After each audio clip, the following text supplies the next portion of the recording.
Bangladesh. Bangladesh, where the interim bail hearing of Chinmay Krishna Das বরঞ্চ ওই ফেনীটাকে সামলান। কিভাবে একটি ধর্মীয় আন্দোলন হয়ে উঠল উগ্রতা, বিভেদ সৃষ্টির কারণ? ভক্তির আড়ালে তৈরি করেছে নতুন এক ভয়ানক দাসত্ব। মানুষকে কৃষ্ণ ভাবনাময় করে তোলার মাধ্যমে পৃথিবীতে প্রকৃত হিন্দু ধর্ম প্রচার করাই যাদের লক্ষ্য উদ্দেশ্য, তারাই আজ বিশ্বব্যাপী বিতর্কিত, শান্তি বিনষ্টকারী উগ্রবাদী সংগঠন হিসেবে পরিচিত।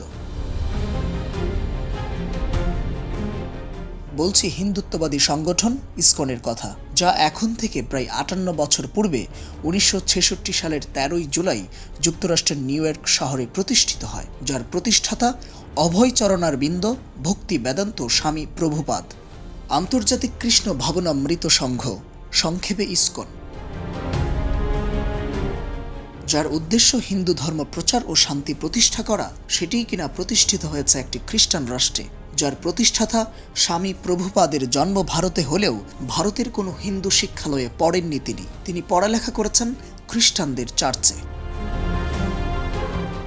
স্বামী প্রভুপাদ পেশায় ছিলেন একজন ফার্মাসিউটিক্যাল ব্যবসায়ী, কিন্তু হঠাৎ করেই তার মাথায় কেনই বা হিন্দু ধর্মের নতুন সংস্করণের ভূত চাপল, সেটি এখনও অজানা। স্বামী প্রভুপাদ নতুন ধরনের হিন্দু সংগঠন চালু করার সময় বাধা দেন মূল ধারার সনাতন হিন্দুরা। তাদের বাধার মুখে কিছুটা ব্যাক পেতে হয় তাকে। পরে তার পাশে এসে দাঁড়ান জে স্টিলসন জুডা, হার্ভে কক্স সহ বেশ কিছু ইহুদি খ্রিস্টান এজেন্টরা। মূলত এসব কথা বিবেচনা করেই অনেকেই সামাজিক যোগাযোগ মাধ্যমে ইসকনকে ইহুদিদের এজেন্ট বলে সন্দেহ করছেন। তারা বলছেন ইহুদিদের শক্তি ও দেওয়া অর্থেই ইসকন লালিত পালিত হচ্ছে, যার শুরুটাই হয়েছিল ইহুদি দেশে ভয়ঙ্কর সব অভিযোগ নিয়ে।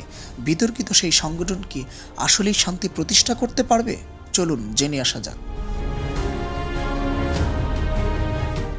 জনসেবা, শিক্ষা, ধর্মচর্চা ও অধ্যাত্ম চর্চার উদ্দেশ্য নিয়ে গঠিত এই সংগঠনটি ইতোমধ্যেই একটি উগ্রবাদী সন্ত্রাসী সংগঠন হিসেবে বিশ্বের বিভিন্ন দেশে নিষিদ্ধ হয়েছে। সম্প্রতি বাংলাদেশেও সংগঠনটির নিষিদ্ধের দাবি উঠেছে।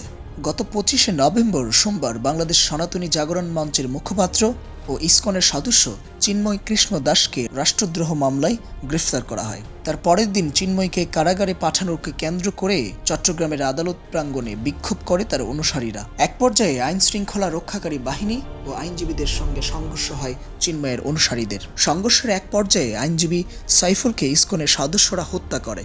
চট্টগ্রাম জেলা আইনজীবীর সভাপতি জানান, চিন্ময়ের অনুসারীরা এই আইনজীবীকে কুপিয়ে জবাই করে হত্যা করে। ধারণা করা হচ্ছে এই নির্মম হত্যাকাণ্ড পরিকল্পিত এবং ইসকনের উগ্রবাদ ছড়ানোর একটি কূটকৌশল। এই ঘটনার পর থেকেই ঢাকা ও চট্টগ্রাম সহ সারা দেশে ইসকনকে নিষিদ্ধ করার জোর দাবি উঠেছে। চিন্ময়কে গ্রেফতার ও সংগঠনটি নিষিদ্ধের দাবি উঠলে ইসকন বাংলাদেশের সদস্যরা এক সংবাদ সম্মেলনে বিষয়টির ব্যাপারে ক্ষোভ প্রকাশ করেছে। রাষ্ট্রদ্রোহ ছাড়াও চট্টগ্রামে জমি দখল, টাকা আত্মসাৎ, যৌন নিপীড়ন, শিশু নির্যাতন সহ নানা রকম অভিযোগ রয়েছে ইসকনের বিরুদ্ধে।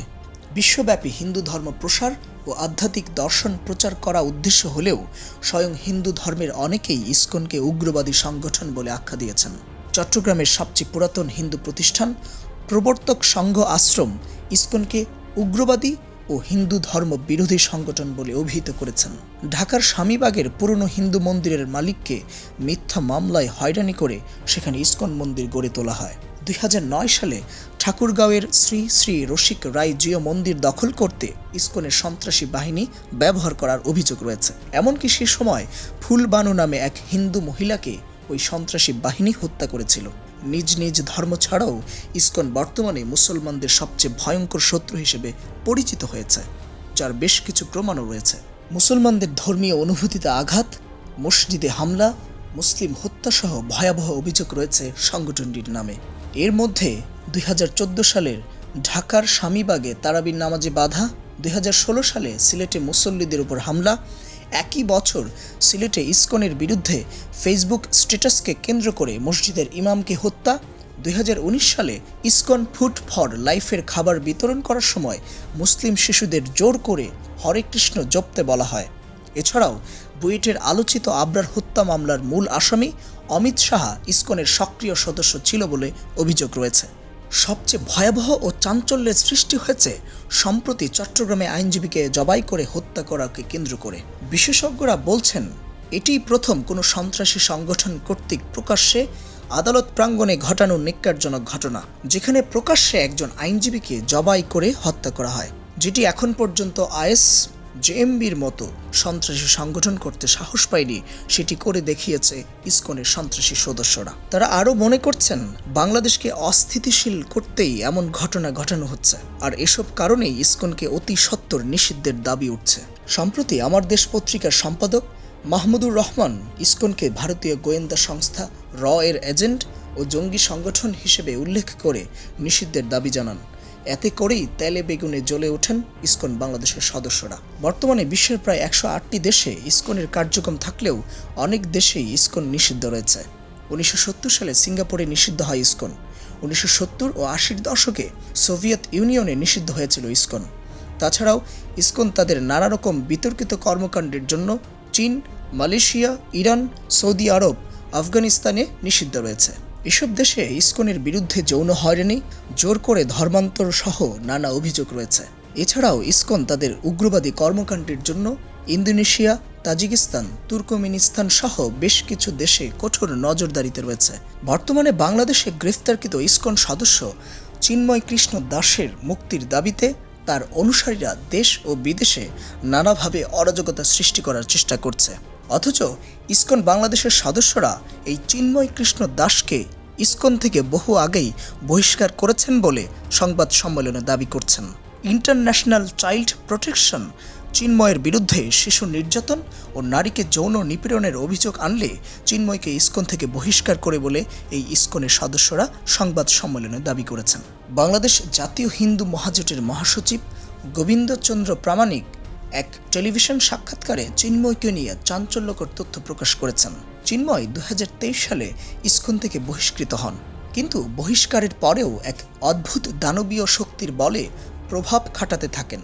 প্রামাণিক সেই সাক্ষাৎকারে বলেন, বহিষ্কৃত চিন্ময়কে তৎকালীন আওয়ামী লীগ ফ্যাসিস্ট সরকারের প্রভাবশালী দুই নেতা নওফেল ও আজম নাসিমের পৃষ্ঠপোষকতায় লালিত পালিত করা হয়। এমনকি 2023 সালে চিন্ময়ের বিরুদ্ধে অভিযোগ উঠলে তিনি তৎকালীন আমেরিকান প্রেসিডেন্ট জো বাইডেনকে চিঠি দিয়ে কংগ্রেসের বিরুদ্ধে অভিযোগ জানান। ওই সাক্ষাৎকারে তিনি আরও বলেন, চিন্ময়ের মাসিক হাত খরচ প্রায় 2.5 লক্ষ টাকা। কোথায় পান এত টাকা?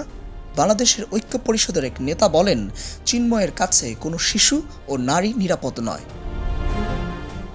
এত অভিযোগ যে চিন্ময়ের বিরুদ্ধে, তাকে বাঁচাতে কেন এত অরাজকতা? যার অনুসারীরা আইনজীবী সাইফুলকে হত্যা করল, সেই হত্যা মামলার চার্জশিটে কেন নেই চিন্ময়ের নাম? যে ইসকন চিন্ময়কে বহিষ্কার করল, সেই ইসকনের সদস্যরাই কেন চিন্ময়কে বাঁচাতে মরিয়া? একই সাথে প্রতিবেশী রাষ্ট্র ভারতও চিন্ময়কে বাঁচাতে বিভিন্ন মিথ্যাচার ও প্রোপাগান্ডা চালাচ্ছে। এত সব অভিযোগ আর অপরাধের বোঝা নিয়ে ইসকন কি তাদের কার্যক্রম আদৌ চালাতে পারবে? প্রশ্ন রেখে গেলাম।